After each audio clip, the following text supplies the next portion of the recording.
Good morning, everyone. My name is Shweta Kumari. Hope you all good. So, आज मैं complete करने जा रही हूँ lecture number 5 of chapter of some basic concepts of chemistry. So, सबसे पहले मैं यहाँ पे लिखना चाहती हूँ कि मैं आज क्या क्या कंप्लीट करूँगी.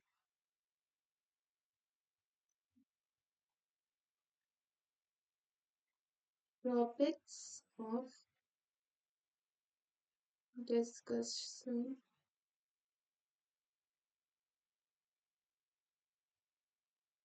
So, सबसे पहला है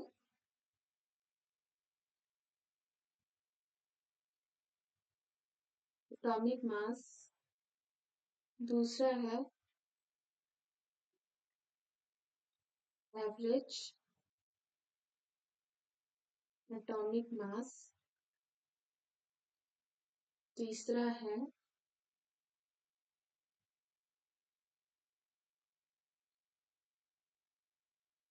मॉलिक्यूलर मास. चौथा है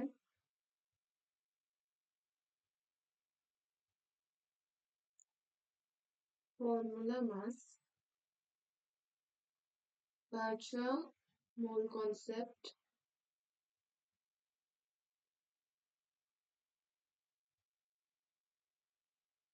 six number percentage composition. Percentage composition. Seven number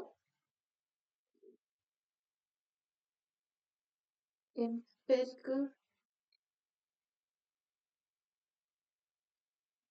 formula.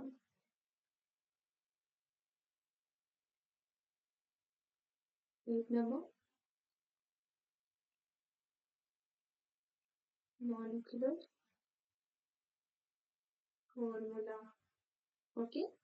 सो आज हम लोग इतना सारा टॉपिक डिस्कस करने जा रहे हैं, तो प्लीज प्लीज प्लीज वीडियो के एंड तक कृपया बने रहें मेरे साथ. सो एटॉमिक मास क्या होता है? सबसे पहला क्या है हमारा एटॉमिक मास.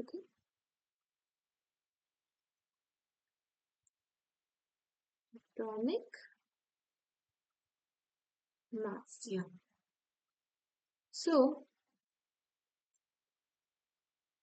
एटॉमिक मास क्या होता है कि mass of one atom of an element is called as atomic mass. Mass of one atom of an element is called as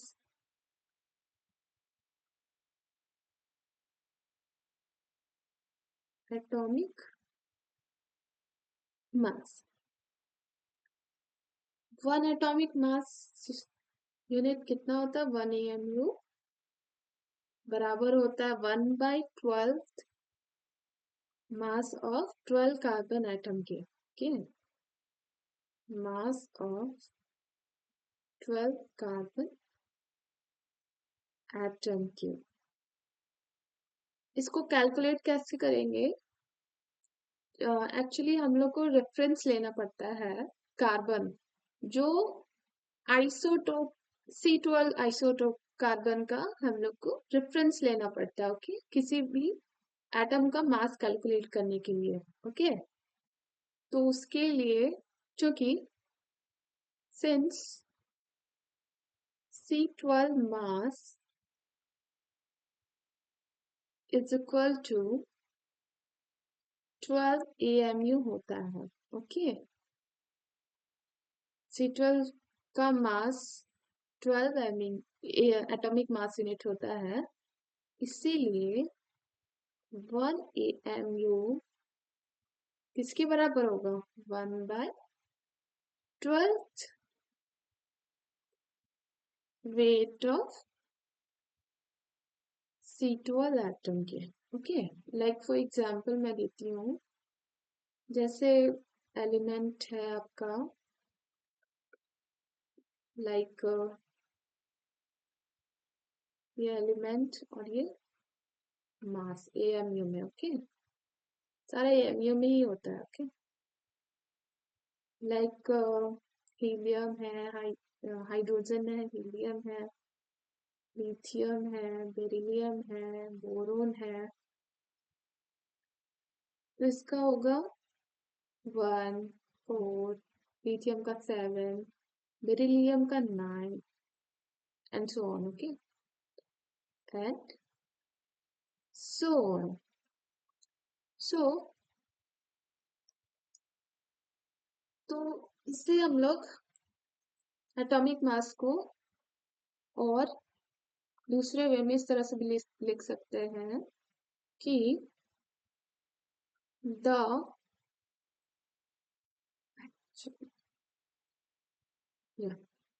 the atomic mass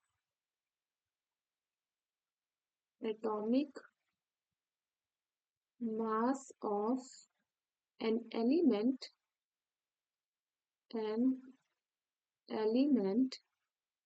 is the number of times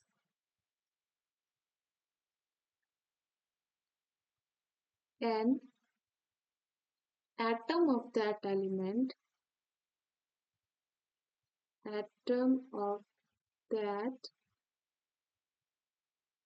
element is heavier than an atom of carbon taken as 12।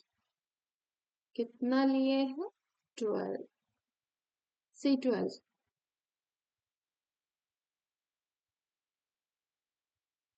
So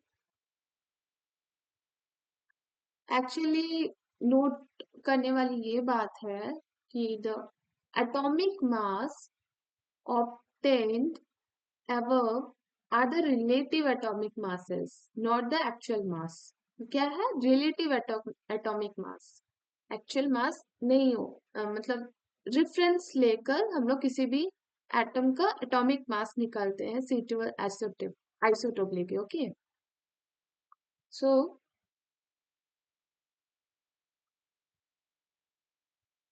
one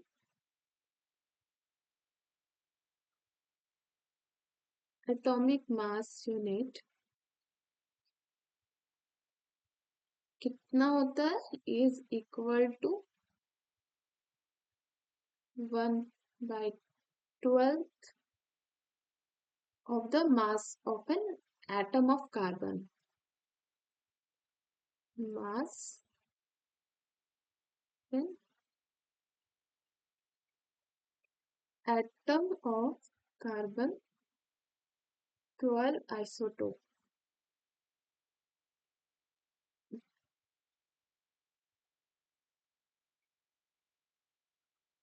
12 isotope. Okay, और इसको unified मास भी बोलते हैं। Okay, सो ये था हमारा atomic मास। हम लोग बढ़ते हैं एवरेज एटॉमिक मास की ओर। या सेकेंड है हमारा एवरेज एटॉमिक मास। ओके, या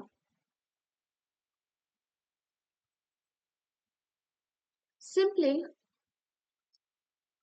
बहुत सारे एलिमेंट आइसोटोप्स में एग्जिस्ट करते हैं, जो कि डिफरेंट एटम्स होते हैं सेम एलिमेंट के, जिसका डिफरेंट मास नंबर और सेम एटॉमिक नंबर होता है। ओके, सो इसे इस तरह से लिख सकते हैं, most of the elements exist as isotopes which are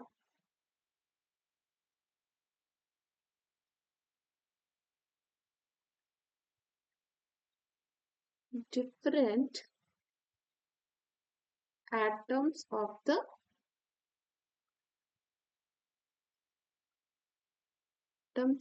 the same element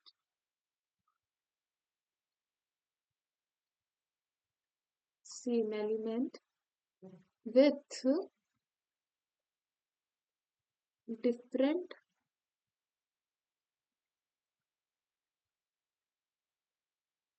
mass number and the same atomic number. Fine. सो क्या होगा कि एटॉमिक मास एलिमेंट का must be average atomic mass होगा. Okay.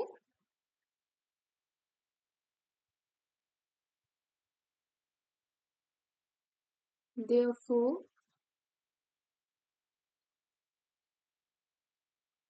the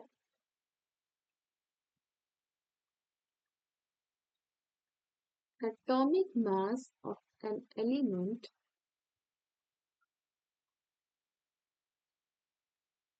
must be its average atomic mass, okay, of an element. Of an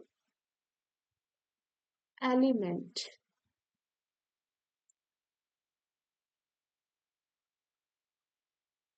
So, ये था हमारा average atomic mass. Okay. अब हम लोग आगे बढ़ते हैं मॉलिक्यूलर मास की ओर. Third one is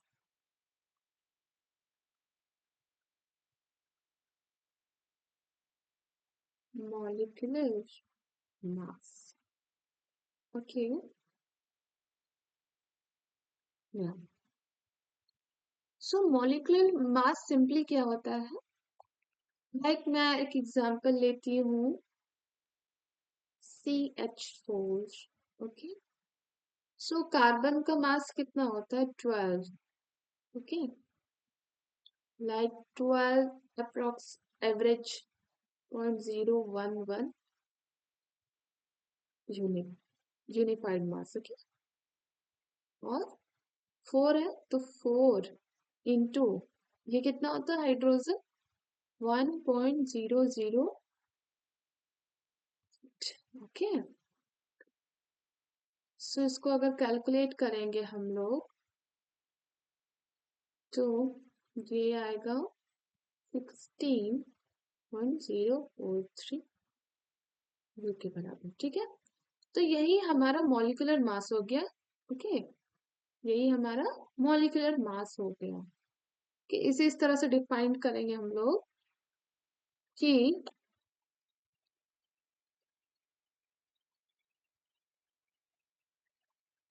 molecular mass is the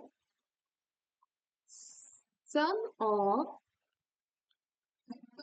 masses of the element, sum of atomic masses of the element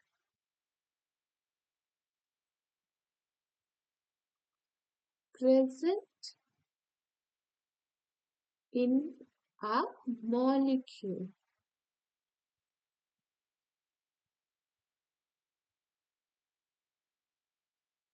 Okay.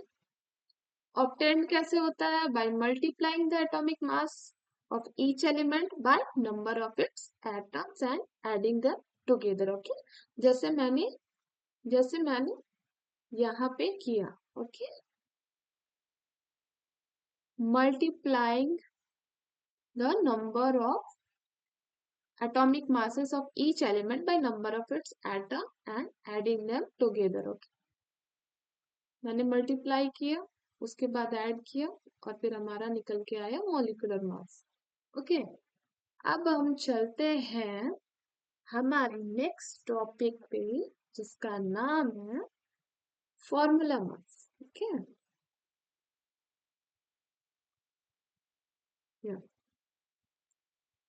Role number formula mass. Okay, so formula mass क्या होता है? Sum of atomic masses of given formula. Okay,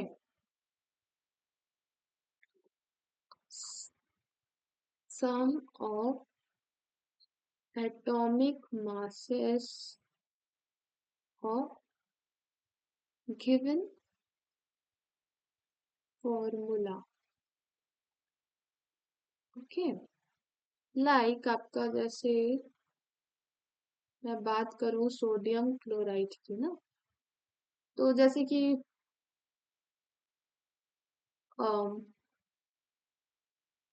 formula mass किसके लिए applicable होता है? Solid के लिए, for solid जो कि लैटिस फॉर्म में होता है. आपने तो 9th क्लास में पढ़ा ही होगा. ओके, नोट करने की बात है. Like formula mass is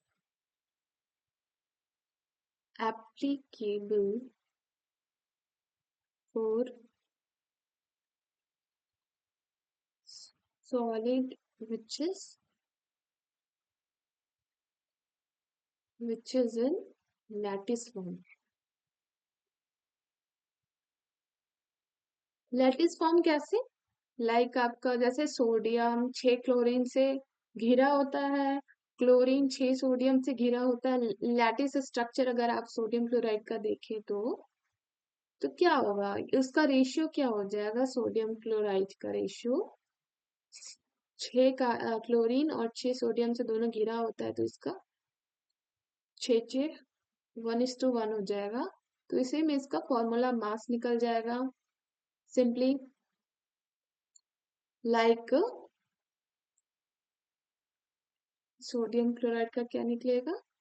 sodium का कितना होता है? 23.04 अप्रॉक्स, एंड क्लोरीन का होता है 35.5 यूनिफाइड मास. ओके, वन यूनिफाइड मास 23.0. सो इसका क्या निकला हमारा? 58.5 यूनिफाइड मास. ओके, सो यही है हमारा formula mass.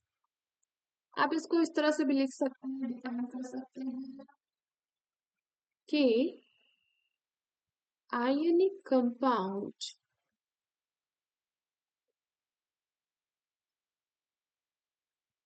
such as NaCl,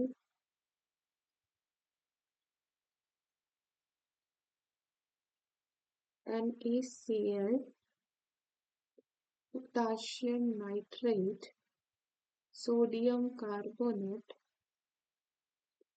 etc. do not consist of molecules. Consist of molecules. Okay? जो कि सिंगल एंटिटीज में होता है. That is single entities. Okay,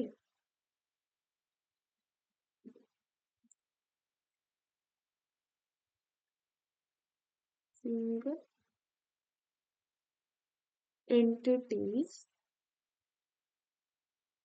but exist कैसे एग्जिस्ट करता है? As ions closely packed together, closely packed together in a three-dimensional space. Okay,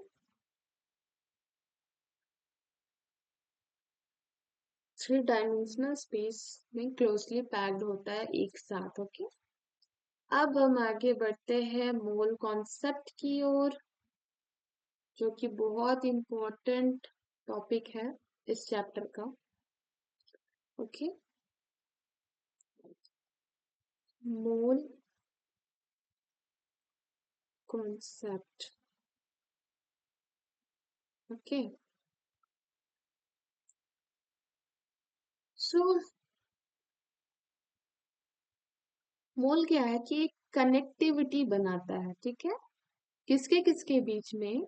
mass of substance and number of particles of present in substance, वो दोनों के बीच में connectivity बनाता, bridge का काम करता है मोल. ओके, सो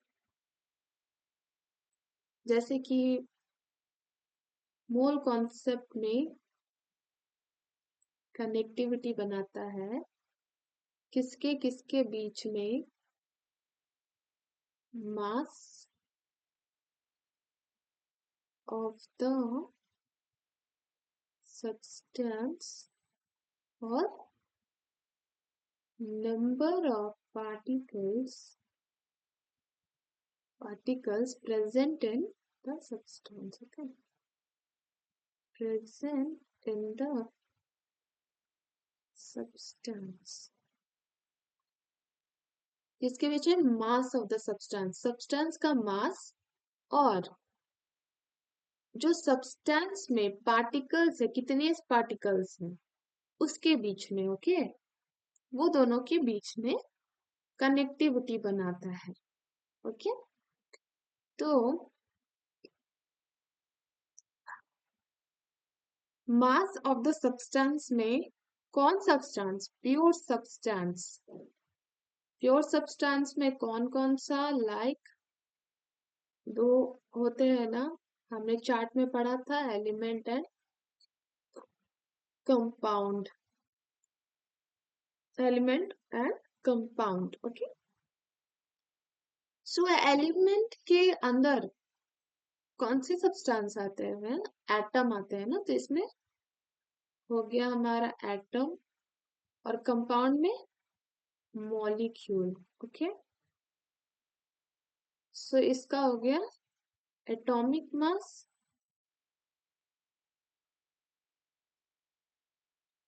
इसका हो गया मॉलिक्यूलर मास.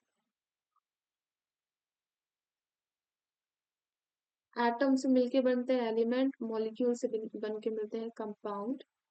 ओके, और नंबर ऑफ पार्टिकल्स आपका एलिमेंट में एटम होते हैं, कंपाउंड में मॉलिक्यूल होते हैं, तो ये number of particles present in the substance में आते हैं. सो ये हमारा चार्ट फ्लो, चार्ट हो गया. ओके, तो इसमें इसको इस तरह से हम लोग डिफाइन कर सकते हैं. Mole is the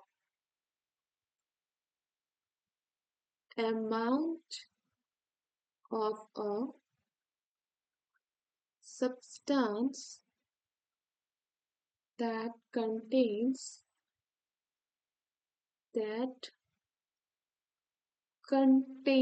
as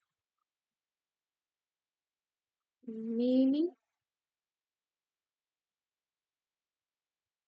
entities like atoms, molecules. Atoms भी कंसिस्ट होते हैं, मॉलिक्यूल्स भी, और other particle like ions. Okay, and ions. Okay, atoms, molecules, and ions. As there are atoms in exactly 12 gram of the carbon 12 isotope. Okay, ऐसा unit क्या होगा इसका? मोल ना, सिंपली मोल होता है. Okay,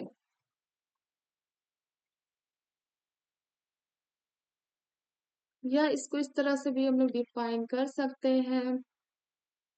it is found that 1 gram atom of any element contains the same number of atoms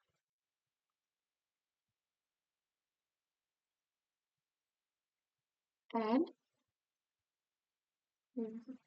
1 gram of molecule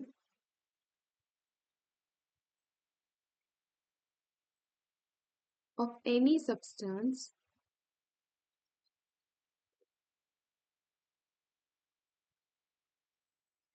contains the same number of molecules.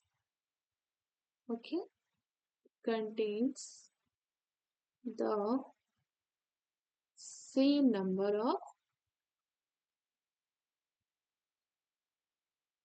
molecules. और ये number किसके इक्वल होता है? These numbers equal to 6.022137 into 10⁻23 मोल के. Okay, ये Avogadro's number कहलाता है. ये वैल्यू क्या कहलाता है? Called as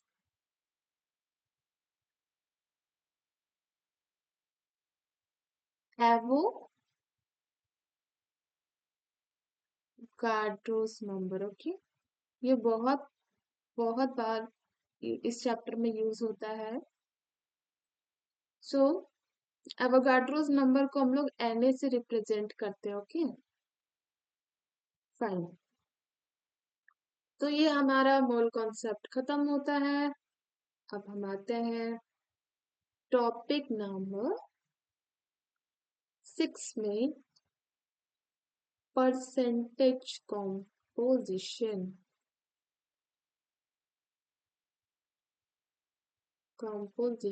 okay, so simply इसमें क्या होता है? परसेंटेज निकाला जाता है. ओके,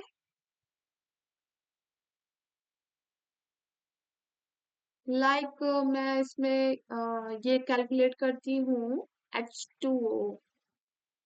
ओके, इसमें वाटर अगर मैं लूंगी तो उसमें mass percentage of hydrogen calculate करूंगी, मास परसेंटेज ऑफ ऑक्सीजन. तो ये हमारा सिंपली परसेंटेज कंपोजिशन में आएंगे. लाइक एग्जांपल में मैं लेती हूँ वाटर. ओके, सो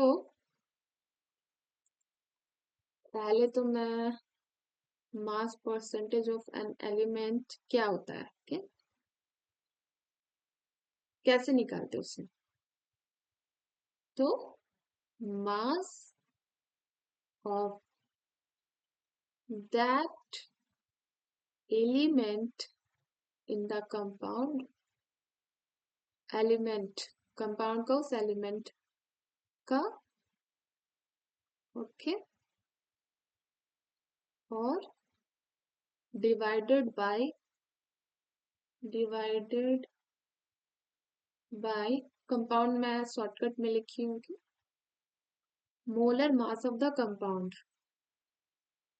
उस कंपाउंड का मोलर मास और मास ऑफ द एलिमेंट, उस कंपाउंड में जो एलिमेंट है उसका मास, और divided by molar mass of the compound. Okay, सो सबसे पहले हम लोग निकालते हैं मोलर मास ऑफ वाटर, तभी तो हम लोग इसको निकाल पाएंगे ना। Molar mass of water, so water में कितना है, 2 एटम्स ऑफ हाइड्रोजन है और ऑक्सीजन एक है, तो 2 से इसको इंटू कर देंगे। Mass of the hydrogen atom कितना होता है, 1.008। ओके, और ये इसका परसेंटेज निकाल रहा है तो इंटू 100 और डिवाइडेड बाय ऑक्सीजन।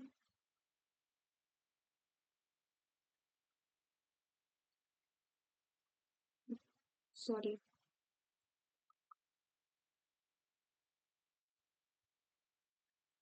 इसका मैं कैलकुलेट करने लगी थी। एक्चुअली एक्चुअली सिंपली 2 into 1 2 हो गया, और इसका 16 होता है, तो 16 और +2 कितना हो जाएगा, 18, एंड अप्रॉक्स 18.02 ग्राम हो गया। ठीक है, सो अब हम लोग इसमें आते हैं, जो अभी मैंने गलती से इधर कर आ गई थी, तो अभी हम लोग इसमें आएंगे। एक्चुअली हमारा H2 निकल गया, उसका molar mass.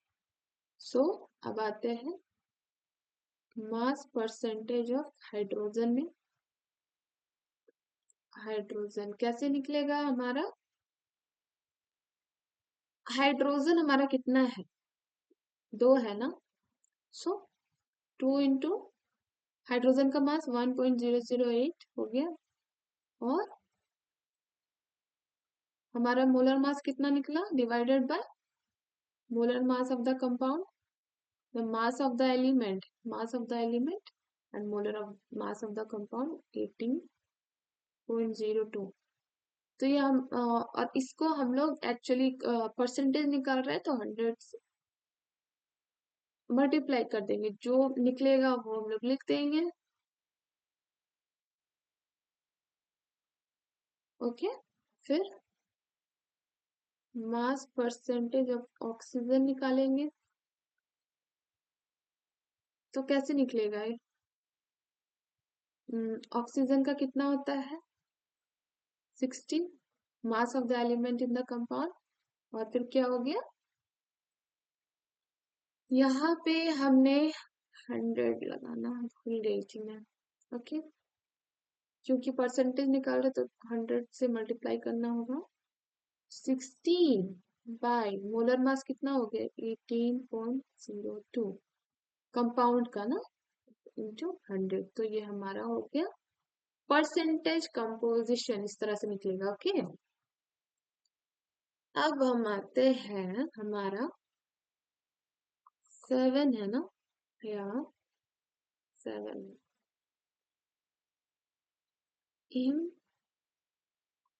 empirical formula and molecular formula। इसमें मैं इसको समझाने के लिए सिंपली एक ये लूंगी, सिंपली मैं एक एग्जाम्पल लूंगी, ताकि अच्छे से समझ में आ जाए। ओके,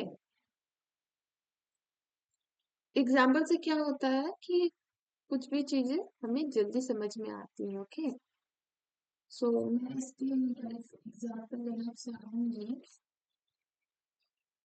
लाइक मैं क्वेश्चन लिखती हूँ, क्वेश्चन है, इन एन ऑर्गेनिक कंपाउंड,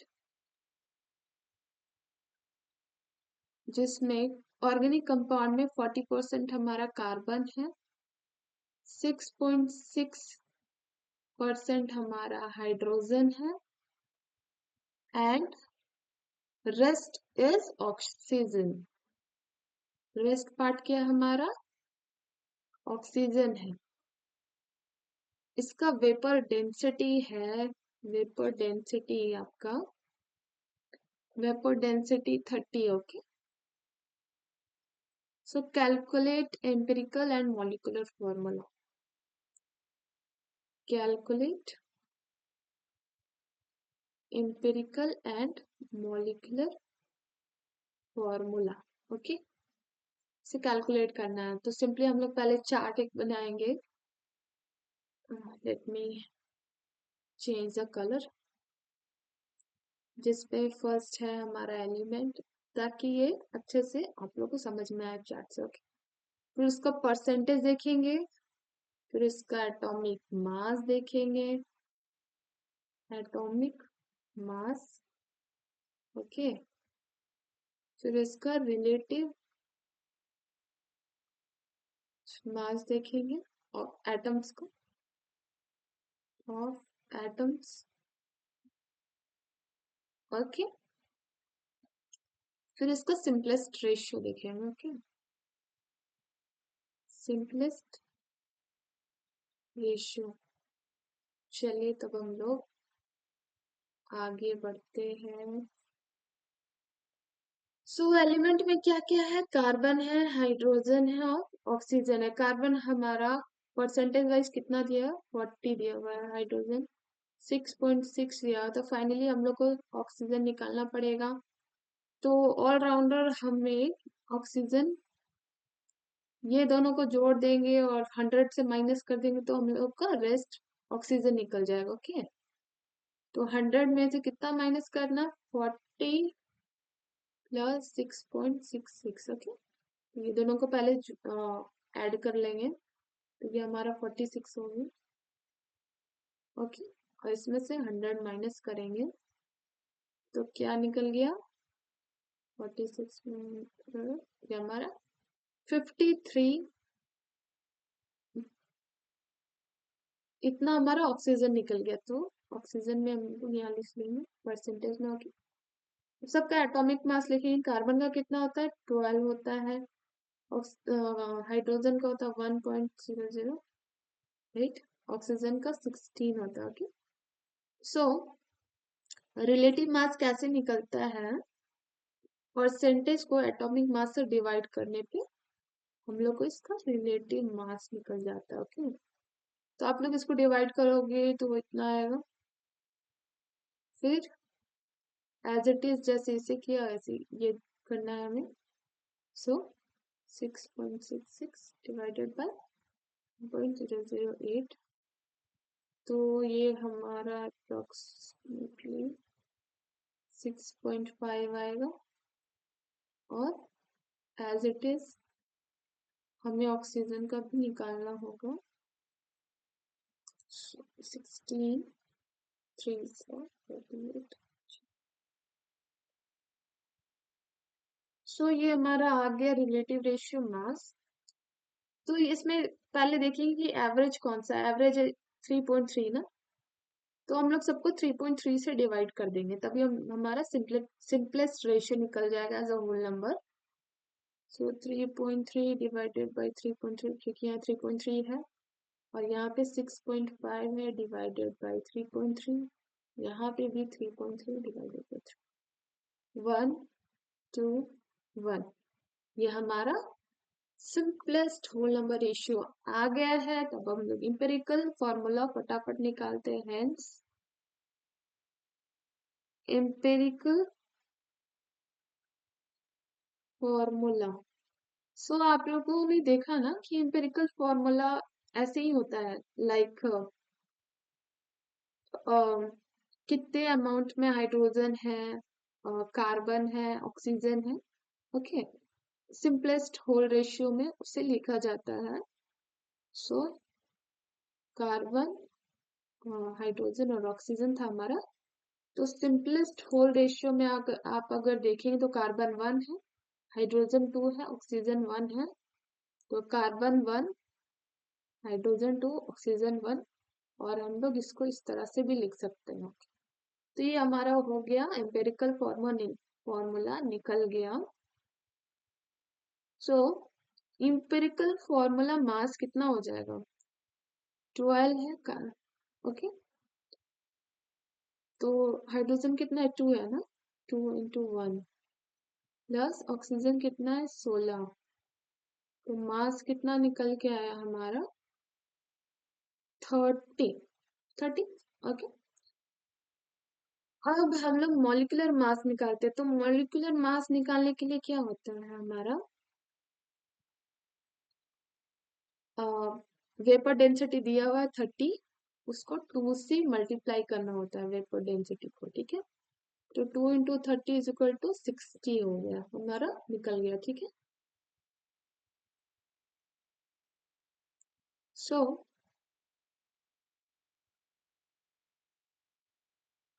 हमारा यहाँ पे n निकालना होगा। सो मॉलिक्यूलर मास को डिवाइड करेंगे इम्पेरिकल फार्मूला मास से।